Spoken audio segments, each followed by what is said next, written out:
ಮೊದಲಿಗೆ ದೇವರನ್ನ ನೆನೆಯುತ್ತಾ ವೈದ್ಯೋ ನಾರಾಯಣೋ ಹರಿ ಅಂತ ಹೇಳ್ತಾರೆ. ಯಾಕೆ ಡಾಕ್ಟರ್ನ ಹರಿಗೆ ಅಥವಾ ನಾರಾಯಣನ್ಗೆ ಕಂಪೇರ್ ಮಾಡ್ತಾರೆ ಅಂತ ಅಂದ್ರೆ, ಯಾಕೆ ಬ್ರಹ್ಮ ಅಥವಾ ಶಿವನ್ ಕಂಪೇರ್ ಮಾಡಲ್ಲ? ಬಿಕಾಸ್ ಬ್ರಹ್ಮ ಸೃಷ್ಟಿಕರ್ತ, ಸೃಷ್ಟಿ ಮಾಡಿ ನಮ್ಮನ್ನ ವಿಭಿನ್ನವಾಗಿ ಸೃಷ್ಟಿ ಮಾಡಿ ಬಿಡೋದಷ್ಟೇ ಅವನ ಕೆಲಸ. ಹಾಗೆ ಶಿವ ನಮ್ಗೆಲ್ಲ ಮುಕ್ತಿ ಕೊಡುವಂತವನು, ನಮ್ಮ ಜೀವನವನ್ನ ಪ್ರಾಪರ್ ಆಗಿ ಒಂದು ಎಂಡ್ ಆಗೋ ತರ ನೋಡ್ಕೊಳ್ಳುವಂತವನು.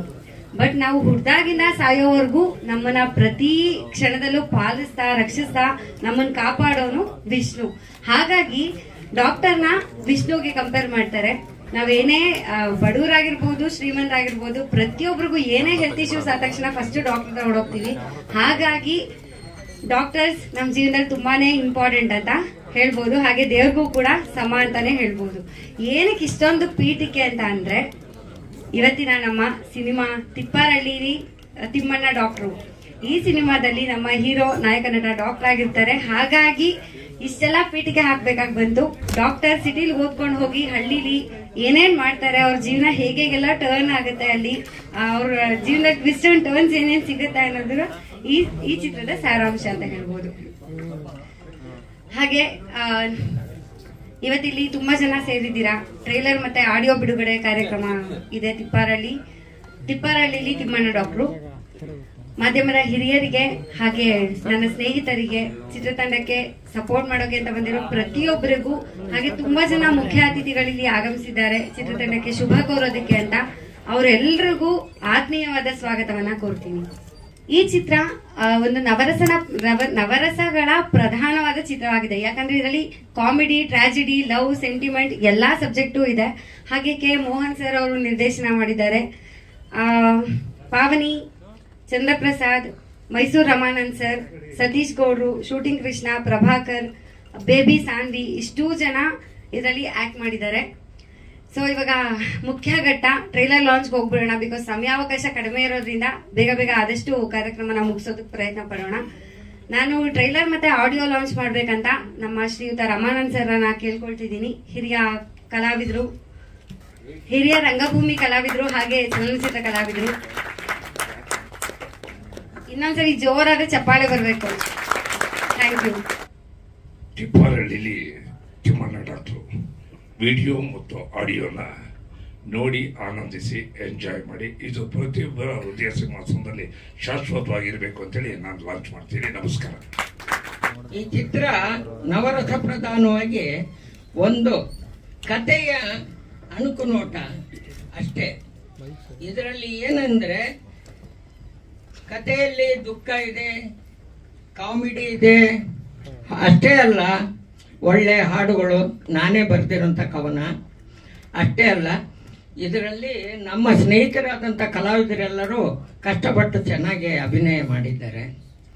ಕಥೆಯಲ್ಲಿ ಏನು ಮನೋರಂಜನೆ ಬೇಕಾಗಿದೆಯೋ ಆ ಥರ ಕಥೆಯಲ್ಲಿ 3 ಸ್ವಾರಸ್ಯಕರವಾದ ಹಾಡುಗಳು, ಆಮೇಲೆ 3 ಫೈಟುಗಳು. ಅಷ್ಟೇ ಅಲ್ಲ, ಕಥೆಯಲ್ಲಿ ಬರುವಂಥ ಪಾತ್ರಗಳು ಎಲ್ಲವೂ ಕೂಡ ಒಂಥರ ವಿಭಿನ್ನವಾಗಿ ಇದೆ. ಜೊತೆಗೆ ಪ್ರೀತಿ, ಪ್ರೇಮ ಇದರ ಒಂದು ಸುಳಿಯನ್ನು ಇಲ್ಲಿ ತೋರಿಸಿದ್ದೇವೆ. ಇನ್ನು ಹೆಚ್ಚಿಗೆ ಪ್ರೇಕ್ಷಕರ ಕೈಯಲ್ಲಿದೆ. ಅವರು ನನ್ನನ್ನು ಯಾವ ರೀತಿ ಸ್ವಾಗತಿಸ್ತಾರೋ ಅದು ನಾನು ಪ್ರೇಕ್ಷಕರಿಂದ ತಿಳಿದುಕೊಳ್ಳಬೇಕಾಗಿದೆ. ಇಲ್ಲಿ ಸೇರಿದಂಥ ಎಲ್ಲ ಅಭಿಮಾನಿಗಳಿಗೂ ಅನಂತ ವಂದನೆಗಳನ್ನು ತಿಳಿಸುತ್ತಾ, ಈಗ ನಾನು ಏನು ಹೇಳಲು ಬಯಸುತ್ತೇನೆ ಅಂದರೆ, ನೀವು ಚಿತ್ರರಂಗದ ಒಂದು ಏಳಿಗೆಗಾಗಿ ಎಲ್ಲ ಪ್ರತಿಯೊಬ್ಬ ಕಲಾಭಿಮಾನಿಯು ದುಡಿಬೇಕು. ಮತ್ತೊಂದು ನಮ್ಮಂಥ ಕಲಾ ಭಕ್ತರನ್ನು ಕಾಪಾಡಬೇಕು. ನಾವು ಕಲಾ ಭಕ್ತರು, ನಾವು ಕಾಸಿಗಾಗಿ ಯೋಚನೆ ಮಾಡಲಿಲ್ಲ, ಕಷ್ಟಪಟ್ಟು ಸಿನಿಮಾ ಮಾಡಿದ್ವಿ. ತಾವೆಲ್ಲರೂ ಪ್ರೋತ್ಸಾಹಿಸ್ತೀರಾ ಅಂತ ನಾನು ನಂಬಿದ್ದೀನಿ. ದಯವಿಟ್ಟು ಎಲ್ಲರೂ ಈ ಕಾರ್ಯಕ್ರಮ ಮುಗಿದ ನಂತರ ಈ ಚಿತ್ರದ ಬಗ್ಗೆ ಆಲೋಚಿಸುತ್ತಾ ನಮಗೆ ಆಶೀರ್ವದಿಸ್ತೀರಾ ಅಂತ ನಾನು ನಂಬಿದ್ದೀನಿ. ಚಿತ್ರದ ಬಗ್ಗೆ ಹೇಳಬೇಕು ಅಂದರೆ, ಒಂದು ಅಣ್ಣ ತಂಗಿಯ ಬಾಂಧವ್ಯದ ಮಧ್ಯದಲ್ಲಿ ಒಬ್ಬ ಡಾಕ್ಟ್ರು ಗೆಸ್ಟ್ ಆಗಿ ಬಂದ್ಬಿಟ್ಟು ಆ ಹೀರೋಯಿನ್ ಪ್ರೀತಿ ಮಾಡ್ದ ಅನ್ನೋದಕ್ಕೋಸ್ಕರ ಅವನು ಒಂಥರ ವಿಭಿನ್ನ ಸ್ವಭಾವದ ಅಣ್ಣ. ನನ್ನ ತಂಗಿ ಬೇರೆ ಎಲ್ಲೂ ಹೋಗಬಾರ್ದು, ನಮ್ಮ ಅತ್ತೆ ಮಗನ್ನೇ ಮದುವೆ ಆಗಬೇಕು ಅಂತ ಹೇಳಿ ಅವನು ಪ್ಲ್ಯಾನ್ ಮಾಡಿರ್ತಾನೆ. ಅವನು ಅತ್ತೆ ಮಗ ಮಿಲಿಟರಿಯಲ್ಲಿ ಇರ್ತಾನೆ. ಅವನು ಬರೋದ್ರೊಳಗೆ ಒಂದು ದುರಂತ ನಡೀತದೆ. ಅದೇ ಈ ಚಿತ್ರದ ಗುಟ್ಟು, ಹೇಳೋದಕ್ಕೆ ಸಾಧ್ಯ ಇಲ್ಲ ಅದು. ಅದನ್ನ ನಾವು ಚಿತ್ರಮಂದಿರದಲ್ಲೇ ನೋಡಿ ತಿಳಿದುಕೊಳ್ಳಬೇಕು. ಒಂದೇ ಹಳ್ಳಿಯಲ್ಲಿ ನಡೆಯುವಂತ ಕತೆ, ಬೇರೆಲ್ಲೂ ಹೋಗುವಂತದ್ದಿಲ್ಲ. ಹಳ್ಳಿ ಅಂದ್ರೆ ಮೀಡಿಯಂ ಗ್ರಾಮ. ಪಿಕ್ಚರ್ ಮುಗಿದೋಗಿದೆ ಅಂತ ಏನೂ ಇಲ್ಲ, ಈಗ ನೋಡುವ ಹಂತದಲ್ಲಿದೆ. ಜನರೆಲ್ಲರೂ ನೋಡಿ ಆನಂದಿಸುವ ಹಂತದಲ್ಲಿದೆ. ಈಗ ತೆರೆ ಕಾಣೋದಕ್ಕೆ ಎಲ್ಲ ಸಿದ್ಧತೆ ಮಾಡಿದ್ದೇವೆ. ಇನ್ನು 15 ದಿನಗಳಲ್ಲಿ ಮೋಸ್ಟ್ಲಿ ಪಿಕ್ಚರ್ನ ರಿಲೀಸ್ ಮಾಡಬೇಕು ಅಂತ ಎಲ್ಲ ತೀರ್ಮಾನ ಮಾಡಿದ್ವಿ. ಮತ್ತೊಂದು, ಇದನ್ನು ಪ್ರೋತ್ಸಾಹಿಸಿದ್ರೆ ನಾನು ಇನ್ನೂ ಮುಂದುವರೆದು ಇನ್ನೂ ಒಳ್ಳೆ ಕೊಡುಗೆಯನ್ನು ಕನ್ನಡಿಗರಿಗೆ ಕೊಡಬೇಕು ಅಂತ ಆಸೆ ಪಡ್ತಾ ಇದ್ದೀನಿ. ನನ್ನ 73ನೇ ವಯಸ್ಸಿನ ಜರ್ನಿಯಲ್ಲಿ ನಾನು ಇದೊಂದು ಸಾಧನೆ ಮಾಡಿದ್ದೀನಿ ಅಂತ ಹೇಳಬೇಕು.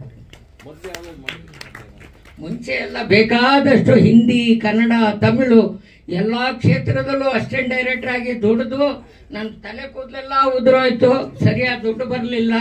ಆದರೂ ಕೆಲಸ ಮಾಡ್ತಾನೇ ಬಂದಿದ್ದೀನಿ. ಈಗ ಕೊನೆ ಪ್ರಯತ್ನ ಈ ಹುಡುಗ ಕೈ ಹಿಡಿದು ನನ್ನ ನಡೆಸಿದ ಈ ಲೆವೆಲಿಗೆ ಬಂದಿದ್ದೀನಿ. ಎಷ್ಟೋ ಜನ ಮೋಸ ಮಾಡಿದ್ರು. ನಂದು 4-5 ಸಿನಿಮಾಗಳು ಅರ್ಧಂಬರ್ಧ ಆಗಿರೋದು ಅಲ್ಲೆಲ್ಲ ಮೂಲೆಯಲ್ಲಿದೆ. ಅದು ಆಗಲ್ಲ, ಯಾಕಂದ್ರೆ ಅವ್ರ ಹತ್ರ ದುಡ್ಡಿಲ್ಲ. ದುಡ್ಡಿದ್ರೆ ಏನ್ ಬೇಕಾದ್ರೂ ಮಾಡ್ಬೋದು. ರಾಜಕಾರಣಿಗಳು ಅದೇ ತಾನೇ ಮಾಡೋದು, ದುಡ್ಡಿಂದ ಗೆದ್ದು ಬಿಡ್ತಾರೆ. ನಾವು ಗೆಲ್ಲಬೇಕಾಗಿದ್ದು ದುಡ್ಡಿಂದಾನೆ. ಸಿನಿಮಾದವರು ಕಾಸು ಸುರಿಬೇಕು, ಪೈಸಾ ಬೇಕು, ತಮಾಷಾ ಬೇಕು. ಇದೇ picture. Thank you sir, thank you so much. ನಿರ್ದೇಶಕರು ಎಲ್ಲ ರಂಗಭೂಮಿ ನೆಲೆಯಿಂದ ಬಂದಂಥವರು, ಭದ್ರಾವತಿಯವರು. ಜೊತೆಯಲ್ಲಿ ನನ್ನ ಜೊತೆಯಲ್ಲೂ ಅಭಿನಯ ಮಾಡ್ತಿರೋ. ಆದರೆ ಈ ವಯಸ್ಸಿನಲ್ಲಿ ಸಹ ನಿರ್ದೇಶಕರು, ಸಹಾಯಕ ನಿರ್ದೇಶಕರಾಗಿದ್ದರು ಸಹ ಗಿರೀಶ್ರವರು ಒಂದು ಒಳ್ಳೆ ಅವಕಾಶವನ್ನು ಕೊಟ್ಟು ಕತೆ, ಚಿತ್ರಕಥೆ, ಸಂಭಾಷಣೆಯನ್ನು ಬರೆಯೋದಕ್ಕೆ ಅವಕಾಶ ಕೊಟ್ಟರಲ್ಲ ಹಿರಿಯ ನಿರ್ದೇಶಕರಿಗೆ ಅದು ಮೆಚ್ಚತಕ್ಕಂಥ ಅಂಶ. ಯಾಕೆ ಸುಮ್ಮನೆ ಕುಳಿತುಕೊಳ್ಳೋದಕ್ಕಿಂತ ಕೆಲಸ ಗೊತ್ತಿತ್ತು, ಏನಕ್ಕೆ ಪ್ರಕರಣ ಪ್ರಸಿದ್ಧ ಪುರುಷಭು ಅಂತ ಏನಾದ್ರು ಒಂದು ಮಾಡಿ ಅಂತೇಳಿ ಅವರು ಕೊಟ್ಟಿದ್ದಾರೆ, ಮಾಡಿದ್ದಾರೆ. ಇದರಲ್ಲಿ ನಾನು 1-2 ದಿನ ಅಭಿನಯವನ್ನ ಮಾಡಿದ್ದೀನಿ, ತಾದಾತ್ಮತೆಯಿಂದ ಮಾಡಿದ್ದಾರೆ. ಇದನ್ನ ಈ ಕಥೆ ಪೂರ್ತಿ ನನಗೆ ಏನು ಗೊತ್ತಿಲ್ಲ. ನಮ್ಗೇನ್ ಕರೆದಿರ್ತಾರೆ ಅದನ್ನ ಮಾಡಿ ಬಂದಿರ್ತೀವಿ. ಅದರಿಂದ ಮುಂದಿನ ತೆರೆ ಮೇಲೆ ನೋಡ್ಬೇಕು, ನೋಡಿ ಆನಂದಿಸಿ ಅಂತ ನಾನು ಕೇಳ್ಕೊಳ್ತೀನಿ. ನಮಸ್ಕಾರ. ಪ್ರೆಸ್ನವರಿಗೆ ತುಂಬಾ ಅದ್ಭುತವಾಗಿ ನಿಮ್ ಕೆಲಸ ಮಾಡ್ತಾ ಇದ್ದೀರಾ, ಅವ್ರಿಗೆ ಧನ್ಯವಾದಗಳು. ಈ ಸಿನಿಮಾ ನೋಡೋದಕ್ಕೆ ಇಷ್ಟು ಜನ ಬಂದಿದ್ರಲ್ಲ, 7-8 ಕೋಟಿ ಪಿಕ್ಚರ್ ಮಾಡಿದ್ರೆ ಇಷ್ಟು ಜನ ಬರೋದಿಲ್ಲ. ಈಗಲೇ ಸಕ್ಸಸ್ ಅಂತ ಕಾಣಿಸ್ತಾ ಇದೆ. ಗಿರೀಶ್ ಅವರೇ ತುಂಬಾ ಚೆನ್ನಾಗಿ ಆಕ್ಟ್ ಮಾಡಿದಿರ, ವಾವನಿ ತುಂಬಾ ಚೆನ್ನಾಗಿ ಆಕ್ಟ್ ಮಾಡಿದಿರ. ಮೋಹನ್ ಅವ್ರು ನನ್ನ ತುಂಬಾ 40 ವರ್ಷ ಸ್ನೇಹಿತರು, ಅವರಿಗೆ ಒಳ್ಳೇದಾಗಬೇಕಂತ ಆಶಿಸ್ತೀನಿ. Thank you very much. Kannada ಚಿತ್ರದ ಏನೇನು ಪ್ರಾಬ್ಲಮ್ಸ್ಗಳಿದೆ ಅಂತ ಎಲ್ರಿಗೂ ಗೊತ್ತಿದೆ. ಅದರಲ್ಲೂ ಧೈರ್ಯ ಮಾಡಿ ಈ ಸಿನಿಮಾ ಮಾಡಿದ್ದಾರೆ. ಎಲ್ಲರಿಗೆ ಗೆಲುವಾಗಲಿ, ಎಲ್ಲ ಕಲಾವಿದರಿಗೂ ಗೆಲುವಾಗಲಿ ಅಂತ ಹೇಳಿ ಮುಗಿಸ್ತಾ ಇದ್ದಾರೆ. ಎಲ್ರಿಗೂ ನಮಸ್ಕಾರ. ಈ ಚಿತ್ರದ ಸಾಂಗ್ ತುಂಬ ಚೆನ್ನಾಗಿ ಮೂಡಿ ಬಂದಿದೆ. ತುಂಬ ವರ್ಷಗಳಿಂದ ಪ್ರಯತ್ನ ಪಡ್ತಾ ಇದ್ರು ಮೋಹನ್ ಅವರು. ಅವರ ಹಿಂದೆ ನನ್ನ ಚಿತ್ರಗಳಲ್ಲೂ ಕೂಡ ಅವರು ಅಸಿಸ್ಟೆಂಟ್ ಡೈರೆಕ್ಟರಾಗೆಲ್ಲ ಕೆಲಸ ಮಾಡಿದ್ದಾರೆ, ಸ್ಕ್ರಿಪ್ಟಲ್ಲೆಲ್ಲ ಭಾಗವಹಿಸ್ತಾ ಇದ್ರು ನನ್ನ ಎಲ್ಲ ಚಿತ್ರಗಳಲ್ಲೂ. ಹಾಗಾಗಿ ಅವ್ರಿಗೆ ಒಳ್ಳೆಯದಾಗಲಿ, ಈ ಚಿತ್ರ ಗೆಲುವನ್ನು ಕಾಡಲಿ, ಈ ನಂತರ ಮುಂದೆ ಇನ್ನೂ ಒಳ್ಳೊಳ್ಳೆ ಚಿತ್ರಗಳನ್ನ ಮಾಡಲಿ ಅಂತ ಕೇಳ್ಕೊತೇನೆ. Thank you. ಎಲ್ರಿಗೂ ನನ್ನ ನಮಸ್ಕಾರ. ಗಿರೀಶ್ ಒಬ್ಬನ ಉತ್ತರ ಕನ್ನಡದ ಹುಡುಗ, ಇನ್ನು ತುಂಬ ವರ್ಷದಿಂದ ಸಿನಿಮಾ ಮಾಡಬೇಕು ಅಂತ ಕಷ್ಟಪಡ್ತಾ ಇದ್ದಂತೆ. ನನಗೆ ಮೋಹನ್ ಅವರು ಮುಂಚೆ ಪರಿಚಯ ಇದ್ದರು, ಡೈರೆಕ್ಟರ್ ಅವರು. ಗಿರೀಶು ಅದನ್ನು ಫಿಲ್ಮ್ ಎಲ್ಲ ಶೂಟಿಂಗ್ ಮಾಡಿಕೊಂಡು ಸ್ವಲ್ಪ ಕೆಲವು ಜನರಿಂದ ದಾರಿ ತಪ್ಪಿಸ್ಕೊಂಡು ಒದ್ದಾಡ್ತಾ ಇದ್ದ. ಅಂಥ ಹಂತದಲ್ಲಿ ಶೂಟಿಂಗ್ ಎಲ್ಲ ಮುಗಿದ್ಮೇಲೆ ನಾನು ಬಂದು ಪರಿಚಯ ಆಗ್ಬಿಟ್ಟು, ಸರಿ ಈ ಥರ ಆಗೋಗ್ಬಿಟ್ಟಿದೆ, ತುಂಬ ಜನ ನನಗೆ ಮೋಸ ಮಾಡಿಬಿಟ್ಟಿದ್ದಾರೆ, ಹಾಗೆ ಸ್ವಲ್ಪ ಕಷ್ಟಪಡ್ತಾ ಇದ್ದೀನಿ, ಏನೋ ಒಂದು ಇದನ್ನು ಮುಗಿಸ್ಕೊಡಿ ಅಂತ ಬಂದರು. ಇರೋದ್ರಲ್ಲೇ ಒಂದು ಒಳ್ಳೆ ಇದನ್ನು ಮೂವಿದಲ್ಲಿ ಒಳ್ಳೆ ಕತೆ ಎಲ್ಲ ಇತ್ತು. ಅದರಲ್ಲಿ ಹೆಕ್ಕಿ ತೆಗೆದು ಒಂದು ಕಂಪ್ಲೀಟ್ ಒಂದು ರೂಪ ಕೊಟ್ಟು ಅದನ್ನು ಫಸ್ಟ್ ಕಾಪಿ ತೆಗೆದು ಕೊಟ್ಟಿದ್ದೀನಿ. ಅದರಲ್ಲಿ ಫಿಲ್ಮಲ್ಲಿ ಹೊಸಬ್ರ ಥರ ಇಲ್ಲ, ಒಳ್ಳೆ ಚೆನ್ನಾಗಿ ಆ್ಯಕ್ಟ್ ಮಾಡಿದ್ದಾರೆ. ಎಲ್ಲ ಸಾಂಗ್ಸ್ ಎಲ್ಲ ಅಂತೂ ತುಂಬ ಚೆನ್ನಾಗಿದೆ. ಸಾಂಗ್ಸ್ ಎಲ್ಲ ಇದು ಯಶಸ್ವಿ ಆಗಲಿ ಅಂತೇಳಿ ನಾನು ಆಶಿಸ್ತೀನಿ. ಇಲ್ಲಿ ಬಂದಿರೋಂಥ ಎಲ್ಲರೂ ಸಿನಿಮಾನ ಪ್ರೀತಿ ಮಾಡೋರು ಹಾಗೂ ಸ್ಟೇಜ್ ಮೇಲೆ ಇರೋಂಥ ಎಲ್ಲ ಗಣ್ಯರಿಗೂ ನನ್ನ ನಮಸ್ಕಾರ. ಇದು ನನ್ನ ಮೊದಲನೇ ಸಿನಿಮಾ. ನನಗೆ ಅವಕಾಶ ಕೊಟ್ಟಂಥ ಮೋಹನ್ ಸರ್ಗೆ ನಾನು ಥ್ಯಾಂಕ್ಸ್ ಹೇಳೋದಕ್ಕೆ ಇಷ್ಟಪಡ್ತೀನಿ. ಸಿನಿಮಾ ಶೂಟಿಂಗ್ ತುಂಬ ಚೆನ್ನಾಗಾಯಿತು. ಅಲ್ಲದೆ ನನಗೆ ನನ್ನ ಜೊತೆಯಲ್ಲಿ ನಾಯಕನಾಗಿ ಅಭಿನಯ ಮಾಡಿದಂಥ ಗಿರೀಶ್ ಅವರು ಕೂಡ ತುಂಬ ಚೆನ್ನಾಗಿ ಕೋಆಪ್ರೇಟ್ ಮಾಡಿದ್ರು. ಶೂಟಿಂಗ್ ಓವರಾಲ್ ತುಂಬ ಚೆನ್ನಾಗಿತ್ತು. ಆ್ಯಂಡ್ ಎಲ್ಲರೂ ಸಿನಿಮಾನ ನೋಡಿ ನಮಗೆ ಇನ್ನಷ್ಟು ಪ್ರೋತ್ಸಾಹ ಕೊಟ್ಟರೆ ನಾವು ಇನ್ನೂ ಒಳ್ಳೆ ಒಳ್ಳೆ ಸಿನಿಮಾಗಳನ್ನ ಮಾಡ್ತೀವಿ ಅಂತ ಹೇಳೋದಕ್ಕೆ ಇಷ್ಟಪಡ್ತೀನಿ. Thank you so much. ಎಲ್ಲರಿಗೂ ನಮಸ್ಕಾರ. ನಾನು ಸ್ವಲ್ಪ ನಿಮ್ಮ ಜನ ನೋಡಿದ್ರೆ ಹೇಳಿಕೆ ಮನಸ್ಸು ಬರ್ತೀವಲ್ಲ, ಯಾಕೆಂದ್ರೆ ಎಷ್ಟು ಜನ ಬಂದಿದ್ದೀರ ಅಂದರೆ ನನಗೇನು ನಂಬಿಕೆ ಇಲ್ಲ. ನಾವು ತಿಪ್ಪೇರಳ್ಳಿ ತಿಮ್ಮಣ್ಣ ಅಂದಮೇಲೆ ಏನೋ ಅಂತಿದ್ದೆ. ನಿಮ್ಮನ್ನು ನೋಡ್ಬಿಟ್ರೆ ನಮ್ಮ ಪ್ರೇಕ್ಷಕರು ನಮ್ಮ ಥಿಯೇಟ್ರ್ ಬರ್ತಾ ಇರ್ತಾರೆ ಅನ್ನಿಸ್ತಾ ನನಗೆ. ನಾವು ಯಾಕೆಂದರೆ ಇನ್ನೂ ಗೆಸ್ಟ್ಗಳು ಬರಲಿಲ್ಲ. ಎಸ್.ಎ. ಗೋವಿಂದರಾಜ್ ಅವ್ರನ್ನ ಅಲ್ಲಿ ಅಣ್ಣವ್ರ ಮಗಳನ್ನ ಲಕ್ಷ್ಮಮ್ಮನ್ನ ಮನೆಗೆ ಹೋಗ್ಬಿಟ್ಟು ನಾವು ಇನ್ವೈಟ್ ಮಾಡೋದು. ಇವಾಗ ನಮ್ಮ ಇವರು ಗಿರೀಶ್ ಅವ್ರು ಕರ್ಕೊಂಡೋದೆ. ಬರ್ತೀನಿ ಅಂತ ಹೇಳಿದ್ರು. ಕಾರಣಾಂತರದಿಂದ ಅವ್ರ ಮಗವರು ಬರಬೇಕಾಯ್ತು, ಬರಲಿಲ್ಲ. ನನಗೆ ಬೇಜಾರಾಗ್ತದೆ. ಮತ್ತು ನಮ್ಮ ವಿನೋದ್ ಸರ್ ಅವ್ರನ್ನ ಅಲ್ಲಿರೋತಿ ಅವ್ರ ಮರನ್ನ ಭೇಟಿ ಮಾಡಿದೆ. ವಿನೋದ್ ಸರ್ನ, ಸರ್ ನಿಮಗೆ ತಿಪ್ಪರಳ್ಳಿ ತಿಮ್ಮಣ್ಣ ಡಾಕ್ಟ್ರು ಅಂತ ಒಂದು ಫಿಲ್ಮ್ ಮಾಡಿದ್ದಾರೆ ಮೋಹನ್ ಅವರು. ಗಿರೀಶ್ ಅಂತ ಬೆಳಗಾಂನವರು, ಅವರಿಗಿರೋ ಅವರೇ ಪ್ಲೀಸರು ದಯವಿಟ್ಟು ಬರಬೇಕು ಅಂತ ಹೇಳಿ ಅವರು ಹೇಳಿ ಅಂದರು. ಅವರು ಆಯ್ತು ಹೇಳಿ ಅಂದರು.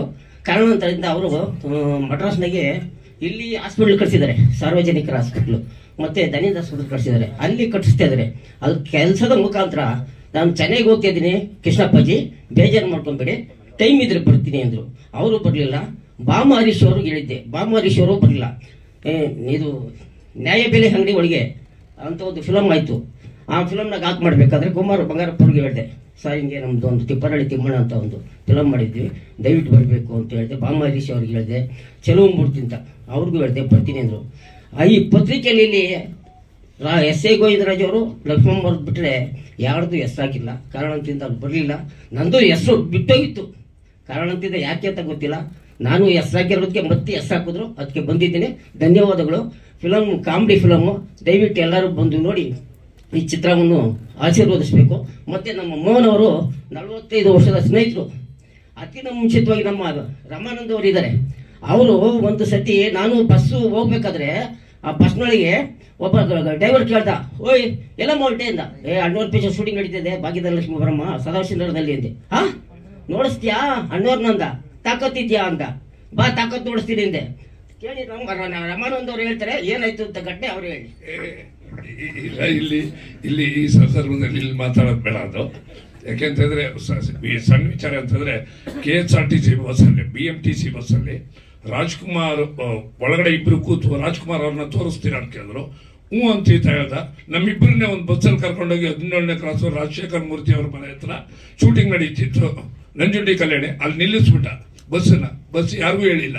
ಕರ್ಕೊಂಡು ಬಂದು ನಮ್ಮನ್ನೆಲ್ಲ ಅಲ್ಲಿ ಪರಿಚಯ ಮಾಡಿಕೊಟ್ಟು ಆಮೇಲೆ ಇವರು ರಾಜ್ಕುಮಾರ್ ಇವ್ರನ್ನೆಲ್ಲ ಪರಿಚಯ ಮಾಡಿಕೊಟ್ರು. ಇದು ಸನ್ನಿವೇಶ. ರಾಜ್ಕುಮಾರ್ ಅವ್ರಿಗೆ ನಮ್ಮ ಮುಂಚಿತವಾಗಿ ಪರಿಚಯ ಮಾಡಿಸ್ಕೊಡುತ್ತೇನೆ. ಮತ್ತು ಉದಯ್ ಕುಮಾರ್ ಅವ್ರನ್ನ ಕರ್ಕೊಂಡು ಪರಿಚಯ ಮಾಡ್ತಿದ್ದೀನಿ. ಉದಯ ಕಲಾವಿದ ಚೇತನಗಳಿಗೆ ಕೆಲಸ ಕೊಡ್ತಿದ್ದೀನಿ. ರಾಮಾನಂದನ್ ಎಲ್ಲಿ ವಿಡಿಯೋ ಮುಂದೆ ಹೇಳಲ್ಲ. ನಾನು ಹೇಳ್ತೀನಿ, ನಾನು 1976 ಇಸ್ವಿಗೆ ಚಿತ್ರರಂಗಕ್ಕೆ ಬಂದು ನಾನು ಕಲ್ಯಾಣ್ ಕುಮಾರ್ ಭಾರತೀಯ ಅವರು ಹೀರೋ ಆಗಿದ್ರು. ಆ ಟೈಮ್ನಾಗೆ MTR ನೋಡಿದ್ದೀನಿ, NTR ನೋಡಿದ್ದೀನಿ, NS ರಾವ್ ನೋಡಿದ್ದೀನಿ. ನಾನು ಕಂಟಿನ್ಯೂ ಸ್ಟುಡಿಯೋದಲ್ಲಿ ಕ್ವಾಲಿಟಿ ಲ್ಯಾಬ್ನ ಕೆಲಸ ಮಾಡ್ತಿದ್ದೆ. ಕೆಲಸ ಸಿಗ್ಲಿಲ್ಲ, ತಾಡ Ranjit studio Dadar song transfer ಮಾಡಿದ್ರು. ಅಲ್ಲಿ ಮುಗಿಸ್ಕೊಂಡು ಬಂದು ಚಿತ್ರರಂಗದಲ್ಲಿ ಮೊದಲನೇ ಚಿತ್ರ ಮಂಕುತಿಮ್ಮ ನನ್ನ ಕರ್ಕೊಂಡು ಹೋಯ್ತಾರು, ಇಂದಿರಾ ಜಾರ್ಜ್ ಅಂತ. ಆಮೇಲೆ ಲೀಲಾವತಿ ಅಮ್ಮರ ಪರಿಚಯ ಆಯಿತು. ಲೀಲಾವತಿ ಅಮ್ಮರು ನನಗೆ 40 ವರ್ಷ ಸಾಕಿದ್ರೆ. ನಮ್ಮ ಯಜಮಾನಮ್ಮ ಬಂದಿದ್ದಾರೆ, ನಮ್ಮ ಅಣ್ಣ ಬಸವಂದರು ನರಸಿಂಹಯ್ಯ ಶೆಟ್ಟಿ ಅಂತ ಎಲ್ಲೇ ಕೂತಿದ್ದಾರೆ, ಎಲ್ಲ ಕೇಳಿಸ್ಕೊಂತಿದ್ದಾರೆ. ಅವ್ರಿಗೆ ನನ್ನ ಸಾಷ್ಟಾಂಗ ನಮಸ್ಕಾರ. ನನಗೆ ಅವಕಾಶ ಕೊಟ್ಟಂತ ನಮ್ಮ ಹೀರೋಗಳಿಗೆ ಮತ್ತೆ ಮೋಹನ್ ಅವರಿಗೆ ನನ್ನ ಸಾಷ್ಟಾಂಗ ನಮಿಸ್ತೀನಿ. ನಮಸ್ಕಾರ. ಗಿರೀಶ್ ಬೆಳಗಾವಿಯಿಂದ. ನನಗೆ ಒಂದು ಸಿನಿಮಾ ಮಾಡಬೇಕಂತ ತುಂಬಾ ದಿನದ ಒಂದು ಕನಸಿತ್ತು. ನನ್ನ ಮತ್ತೆ ನಿರ್ದೇಶಕರು ಭೇಟಿಯಾಗಿದ್ದು ಗಾಂಧಿನಗರದಲ್ಲಿ 25 ವರ್ಷದ ಹಿಂದೆ. ಅವಾಗ ನಾನು ಇನ್ನೂ ಚಿಕ್ಕವನಿದ್ದು. ನೀನು ಇನ್ನೂ ಸ್ವಲ್ಪ ದೊಡ್ಡವನಾಗ ಬಾ, ಆಮೇಲೆ ನಿನ್ನೆ ಹೀರೋ ಮಾಡ್ತೀನಿ ಅಂತಂದಿದ್ರು.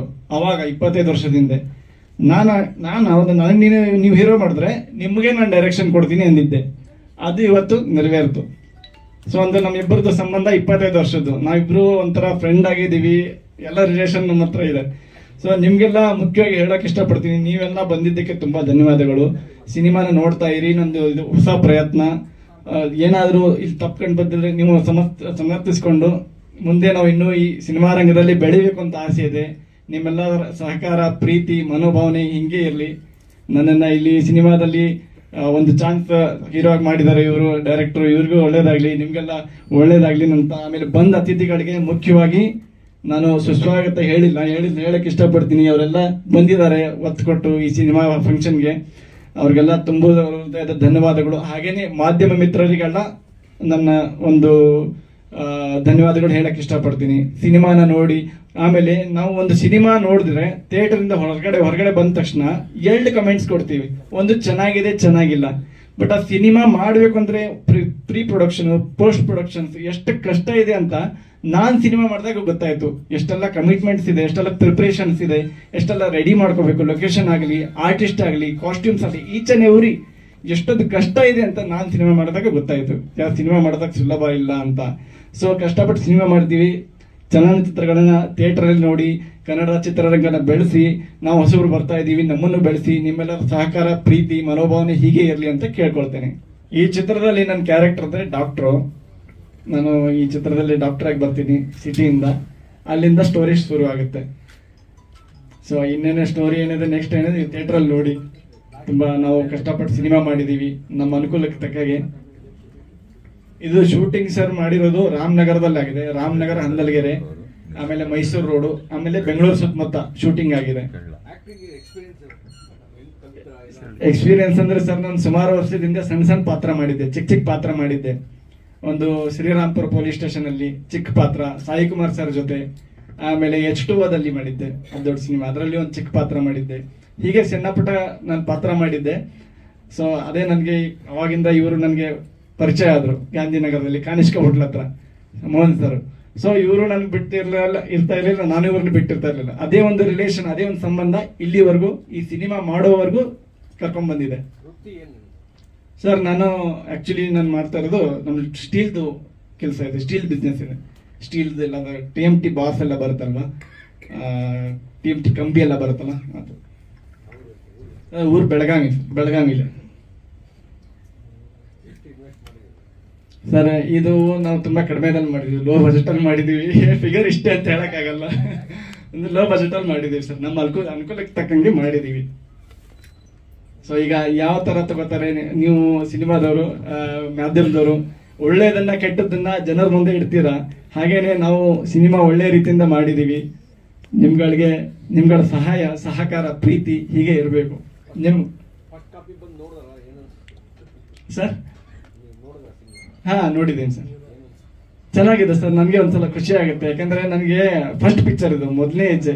ನಾನು ಈಗಿನ್ನು ಸಿನಿಮಾದಲ್ಲಿ ಅಂಬೆಗಾಲ್ ಇಡ್ತಾ ಇದ್ದೀನಿ ಸಿನಿಮಾ ಇಂಡಸ್ಟ್ರಿಲಿ. ಫಸ್ಟ್ ಪಿಕ್ಚರ್, 1-2 ದಿನ ನಾನು ಫಸ್ಟ್ ನನಗೆ ಕ್ಯಾಮ್ರಾ ಫೇಸ್ ಮಾಡಿದಾಗ ನಾನು ಭಯ ಬಿಟ್ಕೊಂಡೆ, ಸ್ವಲ್ಪ ಬಯಸ್ಕೊಂಡೆ. ಆಮೇಲೆ ಮೂರನೇ ದಿನದಿಂದ ಚೆನ್ನಾಗಿ ಮಾಡಕ್ ಶುರು ಮಾಡಿದೆ. ಆಮೇಲೆ ನನಗೇನು ಈಗ ನಾನು ಕ್ಯಾಮ್ರಾ ಚೆನ್ನಾಗಿ ಫೇಸ್ ಮಾಡ್ತೀನಿ.